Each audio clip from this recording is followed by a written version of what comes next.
Om Swastiastu. Baik, sebelumnya, perkenalkan nama saya Nadia Atmarwati Kiswari, NIM 201101138, absen 1, Prodi S1 Bimbingan dan Konseling. Nah, di sini saya akan membahas soal-soal yang telah diberikan sebelumnya. Soal pertama yaitu dalam ajaran agama Hindu, Catur Marga merupakan sebuah konsep ajaran yang termasuk bagian dari aspek tattwa dalam kerangka dasar agama Hindu.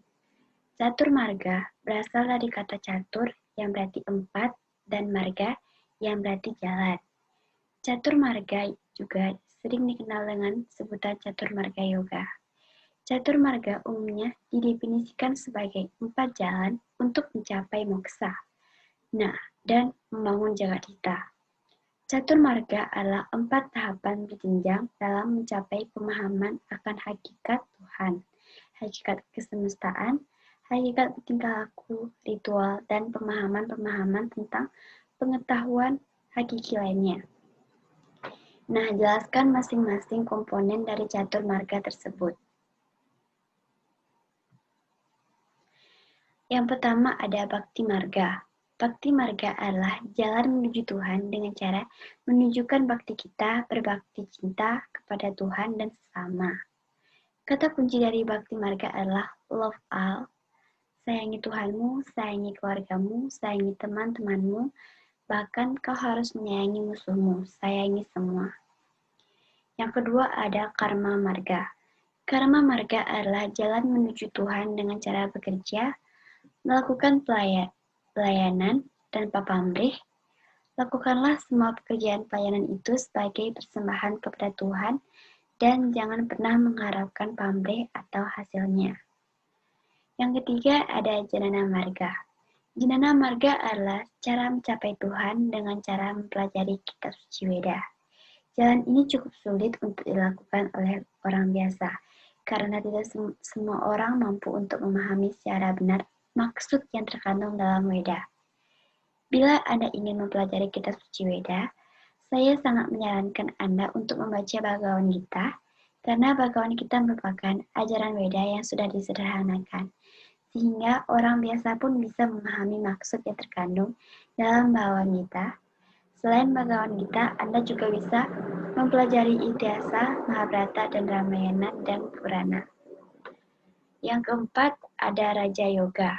Raja Yoga adalah cara mencapai Tuhan dengan cara meditasi, perenungan Tuhan, pengendalian atau tapa. Cara ini sulit dilakukan oleh orang yang tidak terlatih. Bila Anda ingin melakukan Raja Yoga, saya sarankan carilah guru spiritual yang bisa membimbing meditasi Anda, sehingga meditasi Anda akan berhasil dan Anda bisa mencapai Tuhan dengan cara ini. Soal nomor 2, ada seorang pedagang yang sedang mengadakan perjalanan jauh dengan membawa seekor keledai tua. Setelah mengadakan perjalanan hampir sehari penuh, pedagang itu bermaksud beristirahat di bawah sebuah pohon yang rindang. Karena kasihan melihat keledai tuanya juga kelelahan, pedagang itu melepas beban berat dari punggung keledai. Ia tidak mengikat keledai tuanya dan membiarkan keledai itu beristirahat sambil memakan daun-daun di sekitar tempat itu. Pedagang itu kelelahan sekali dan sangat menikmati istirahatnya. Setelah menyantap sedikit bekal, ia mulai terkantuk-kantuk. Keledainya pergi entah kemana, dan ternyata terperosok dalam lubang. Dan keledai perlu pertolongan. Bagaimana caranya menolong keledai itu? Sesuai dengan catur marga, apa yang Anda lakukan terhadap keledai itu? Sesuai catur marga, yang saya lakukan pada keledai tersebut adalah, menurut saya, dengan melakukan karma marga, bila keledai tersebut terperosok dalam lubang, sebaiknya kita atau sebagai pedagang tersebut menolong keledai tersebut agar bisa naik. Jangan kita semena-mena dan tidak menghiraukan hewan-hewan. Hewan juga ciptaan Tuhan, sama seperti manusia. Kita harus beri pertolongan kepada keledai tersebut dengan tulus ikhlas. Yakinlah dengan cara itu, Tuhan akan memberikan sesuatu yang lebih kepada kita. Soal nomor 3. Dalam jalan bakti disebut bahwa jalan menuju Tuhan dengan cara menunjukkan bakti kita berbakti cinta pada Tuhan dan sesama.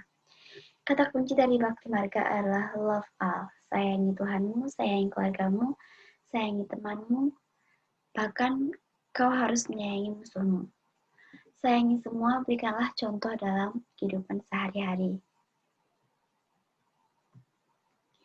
Pelaksanaan sembahyangan pada Tuhan seperti sembahyang setiap hari, melakukan banten, saibat, ngejot, dan lain-lain, atau menyajikan nama-nama ketuhanan. Melaksanakan japa, menyayangi semua makhluk hidup seperti manusia dan hewan, termasuk musuhmu sendiri. Lakukanlah semua itu dengan donasi penuh rasa bakti kepada Tuhan. Soal nomor 4. Di dalam kitab suci Weda, kita dijumpai beberapa mantra bakti. Salah satunya adalah Arcata Pracata Priyam Enhaso Arcata Arcatu Putraka Uta Puramna Satyata. Rigveda, pujalah dia sepenuh hati, oh cendekiawan, pujalah dia, semogalah semua anak-anak ikut memujianya.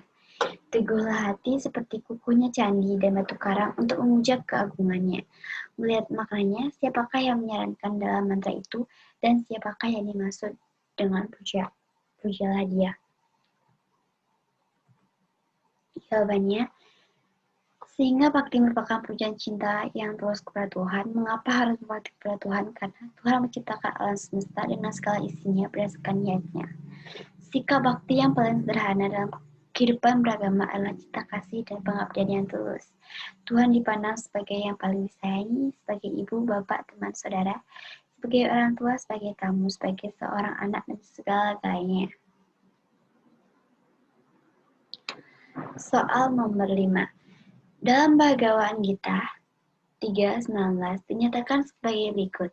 Tasmat asaktah satatam karyam karma samascar asakto hai hacarana karma paramaptoti purusa. Artinya, oleh karena itu laksanakanlah segala kerja sebagai kewajiban tanpa terikat pada hasilnya, sebab dengan melakukan kegiatan kerja yang bebas dari keterkaitan, orang itu sesungguhnya akan mencapai utama. Berikan contoh dalam kehidupan sehari-hari mengenai sloka tersebut. Jawabannya, berkarma tulus dan membantu berbuat ikhlas dan membantu merupakan suatu istilah yang ada di Bali dan identik dengan gotong royong. Ngayah ini dilakukan di pura-pura dalam hal upacara keagamaan seperti odalan atau karya. Sedangkan mentatubungan ini bisa dilakukan antar manusia yang mengadakan upacara keagamaan seperti upacara pagahan, bicaru, dan lain sebagainya. Sesuai dengan ajaran karma yoga, hendaknya ngayah atau mentatubungan ini dilakukan secara ikhlas tanpa ada ikatan apapun. Dengan demikian, apa yang kita lakukan dapat memberikan suatu manfaat.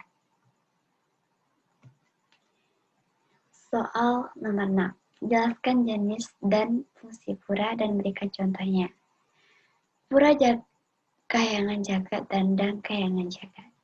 Tempat suci ini merupakan penyungsungan jagat oleh seluruh umat Hindu di Bali. Tergolong umum tempat memuja Tuhan sesuai dengan segala bahwa atau manifestasinya. Bangunan suci tersebut menempati 8 penjuru mata angin, termasuk satu pura di tengah-tengah, sehingga Tuhan yang bersandar di masing-masing pura dikenal dengan sebutan Dewa Tanawasanga.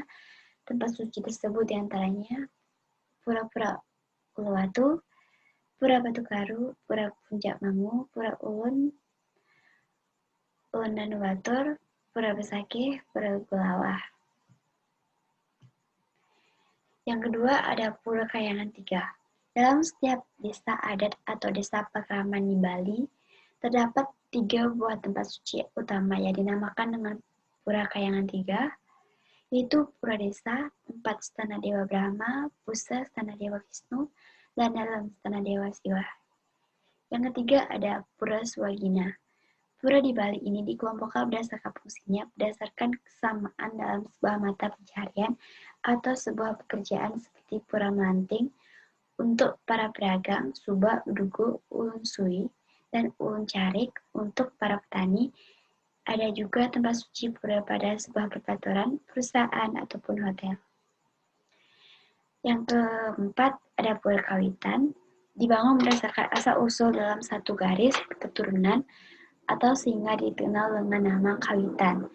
Bangunan suci dalam kelompok ini seperti sanggah, pemerajan yang ada dalam rumah masing-masing, atau bisa disebut dengan dadie, paibon, panti, atau pedarman yang ada di pesake. Sekian presentasi dari saya. Terima kasih dan Om Santi, Santi, Santi, Om.